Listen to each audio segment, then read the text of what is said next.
नमस्कार, popular TV के top 10 Rajasthan news में आपका स्वागत है। आइए बात करते हैं आज की ताजा खबरों पर। पीसीसी चीफ और लक्ष्मणगढ़ से कांग्रेस प्रत्याशी गोविंद सिंह डोटासरा ने कहा कि लक्ष्मणगढ़ के रघुनाथ मंदिर में भाजपा के लोगों ने मोदी, भाजपा और खुद के नारे लगाए, पट्टे बांधकर मंदिर में तांडव नृत्य किया। ये उनकी बौखलाहट और घमंड है। देखिए, लक्ष्मणगढ़ की ये परंपरा रही है कि जो भी जनप्रतिनिधि रहता है वो दीपावली के दिन रामा श्यामा के लिए आता है। आदरणीय परशुराम मोरदिया जी 30-35 साल तक यहाँ से जनप्रतिनिधि रहे, वो भी हमेशा आते थे। केडी बाबर जी भी आते थे, केसर देव जी भी आते थे और 15 साल से लगातार मैं भी आता हूँ। निश्चित रूप से ये जो भाईचारे की बात है और दीपावली के दिन हम लोग सब मार्केट में सभी व्यापारी बंधुओं से रामा श्यामा करते हैं और उसी परंपरा में हम रघुनाथ जी के मंदिर से दर्शन करके और उसके बाद में हम मार्केट में सभी व्यापारी भाइयों से राम राम करते हैं और आज भी हमने उसी तरीके से राम राम किया है। आज मंदिर प्रांगण में जब आए तो बीजेपी के कुछ कार्यकर्ता भी वहां पर मौजूद थे जिन्होंने नारेबाजी करी है, उसको लेकर आप क्या कहना चाहेंगे? देखिए, जैसा मुझे ध्यान में है, पिछले 50 साल के इतिहास में कभी भी इस तरीके से रघुनाथ जी के मंदिर में, जो सबसे प्राचीन और प्रसिद्ध मंदिर है, उसमें कभी भी पार्टी विशेष की न तो कभी कोई बैठक होती है, न पार्टी विशेष के झंडे जाते हैं, न पार्टी विशेष के नारे लगते हैं। और 15 साल से तो मैं देख रहा हूँ सभी लोग आते हैं, लेकिन कभी भी पार्टी के नारे, झंडे, पार्टी के नेताओं के नारे और अभद्र जिस तरीके का व्यवहार आज कुछ लोगों ने किया है, मैं समझता हूं कि वो निंदनीय है। ऐसा मंदिर परिसर में नहीं होना चाहिए था। ये हमारे लक्ष्मणगढ़ के भाईचारे के खिलाफ है, क्योंकि मंदिर में भगवान के दर्शन करने चाहते हैं और भगवान से बड़ा कोई नहीं होता है वहाँ, और वो सब लोग जाते हैं, किसी पार्टी विशेष का मंदिर नहीं होता है। दूसरी बात, हम बाजार में रामा श्यामा करने आए थे, हम कोई किसी राजनीतिक दल का रोड शो करने या पब्लिक मीटिंग करने के लिए नहीं आए थे।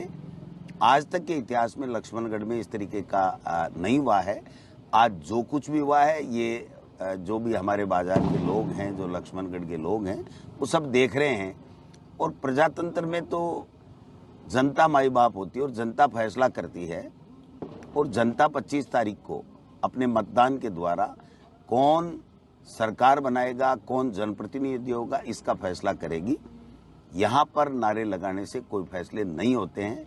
लेकिन दुर्भाग्य है कि कुछ ऐसे लोग जो कम से कम 9 दफ़ा वोट ले चुके, इस लक्ष्मणगढ़ से 9वीं दफ़ा ले रहे हैं, उन्होंने पहली बार इस तरीके का प्रदर्शन किया है।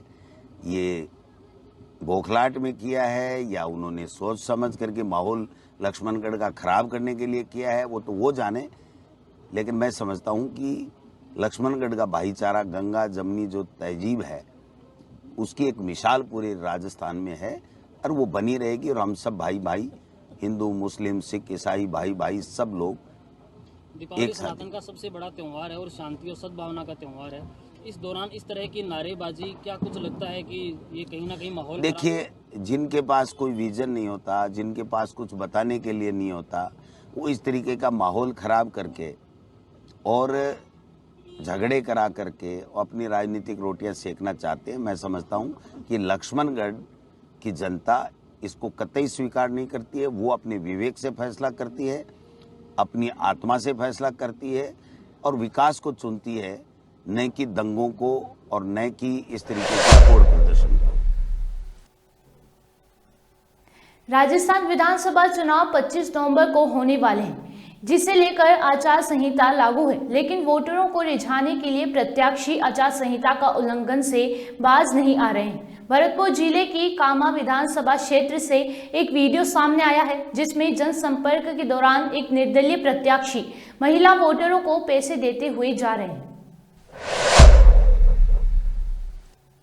राजस्थान में बीजेपी के नेता विवादित बयान को लेकर सियासत गर्मा गई है। अंता विधानसभा से बीजेपी प्रत्याशी कंवरलाल मीणा ने कांग्रेस प्रत्याशी प्रमोद जैन भाया के लिए दोनों टांगों तोड़ने जैसे शब्दों का इस्तेमाल किया है। कंवरलाल मीणा के बयान के बाद कांग्रेस प्रत्याशी प्रमोद जैन भाया भी एक्शन में आ गए हैं। प्रमोद जैन ने मुख्य चुनाव अधिकारी को चिट्ठी लिखकर शिकायत की है। प्रमोद ने आचार संहिता के उल्लंघन और टांग तोड़ने की धमकी देने का आरोप लगाया है। सांप्रदायिक सौहार्द बिगाड़ने का भी आरोप लगाया गया है।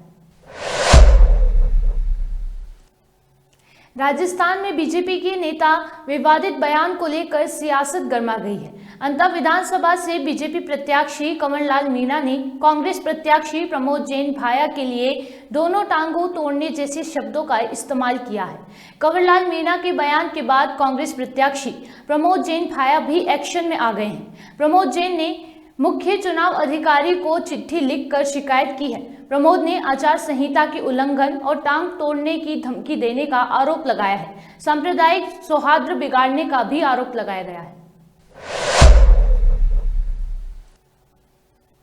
राजस्थान के बाड़मेर जिले में एक्सीडेंट हुआ है, जिसमें एक ही परिवार के 5 लोगों समेत 6 की मौत हुई है। जानकारी के अनुसार बाड़मेर जिले के धोरीमना इलाके में कार और ट्रक की आमने सामने से भिड़ंत हो गई। भिड़ंत इतनी जबरदस्त थी कि लोग कार में फंस गए। सूचना पाकर आसपास के लोग मौके पर पहुंचे और कार में फंसे लोगों को बाहर निकाला गया।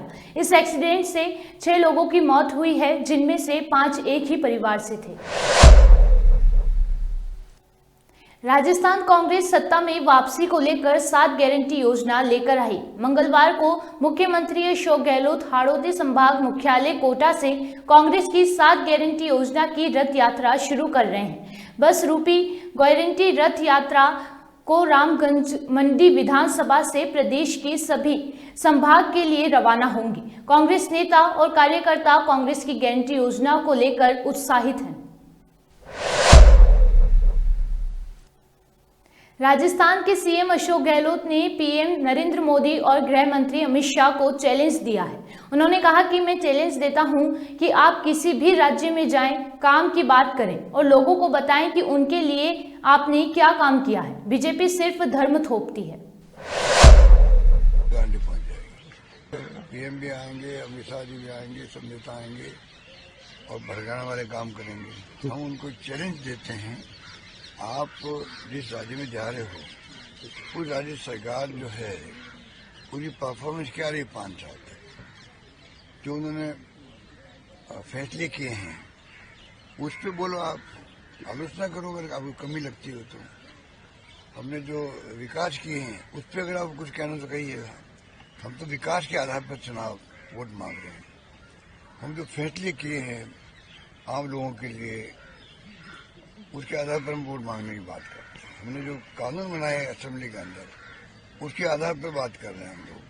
हमारे इश्यू है विकास है, गुड गवर्नेंस है राजस्थान की। उसकी कार तो वो करते नहीं हैं और वो अपना पुराना एजेंडा है धर्म के नाम पर वो थोपना चाहते राजस्थान पर। इसलिए ऐसे वो अल्फाज निकालते हैं उससे और लोग भड़के। तो ये अच्छी परंपरा नहीं है। राजस्थान में आगामी विधानसभा चुनाव पर केंद्रीय मंत्री अर्जुन राम मेघवाल ने बड़ा दावा किया है। उन्होंने कहा कि राजस्थान में प्रचंड बहुमत के साथ भाजपा की जीत होगी। प्रचंड बहुमत से बीजेपी जीतेगी राजस्थान में। लगभग सीटों की संख्या क्या प्रचंड बहुमत में अपना आप आ गया थी। राजस्थान विधानसभा चुनाव 2023 के लिए चुनावी शंखनाद के बाद अब मंगलवार से मतदान का पहला चरण शुरू हो जाएगा। मतदान का ये चरण आज होम वोटिंग के नवाचार से शुरू होगा।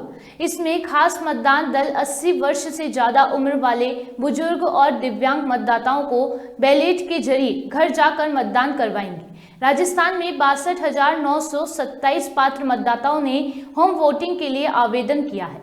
इसका पहला चरण 14 से 19 नवंबर तक चलेगा और दूसरा चरण 20 से 21 नवंबर को होगा। धौलपुर जिले के बसेरी विधानसभा क्षेत्र के निर्दलीय प्रत्याशी विधायक खिलाड़ी लाल बेरवा ने कांग्रेस प्रत्याशी के समर्थकों द्वारा हमला बोलने का आरोप लगाया है। विधायक बेरवा ने आरोपियों द्वारा फायरिंग और गाड़ी में भी तोड़फोड़ कर टायरों की हवा निकालने का भी आरोप लगाया है। विधायक बेरवा पथराव होता देख अपने परिवार के साथ परिचित के कमरे में छिप गए। घटना की सूचना मिलते ही पुलिस ने घटनास्थल पर मौके पर पहुंचकर निर्दलीय प्रत्याशी बेरवा को वहां से सुरक्षित निकाला। कांग्रेस पार्टी ने राजस्थान विधानसभा चुनाव में करीब 3.5 दशक पुराने ट्रेंड को बदलने के लिए कई बड़े दांव चले हैं। इसमें गारंटी दांव के साथ साथ उसकी नई सोशल इंजीनियरिंग, पुराने के बजाय नए चेहरे पर दांव और सॉफ्ट हिंदुत्व भी देखने को मिला है। साथ ही पार्टी ने सीएम चेहरे पर भी सस्पेंस को बरकरार रखा है। राजस्थान टॉप 10 न्यूज में आज के लिए सिर्फ इतना ही। देखते रहिए पॉपुलर टीवी। धन्यवाद।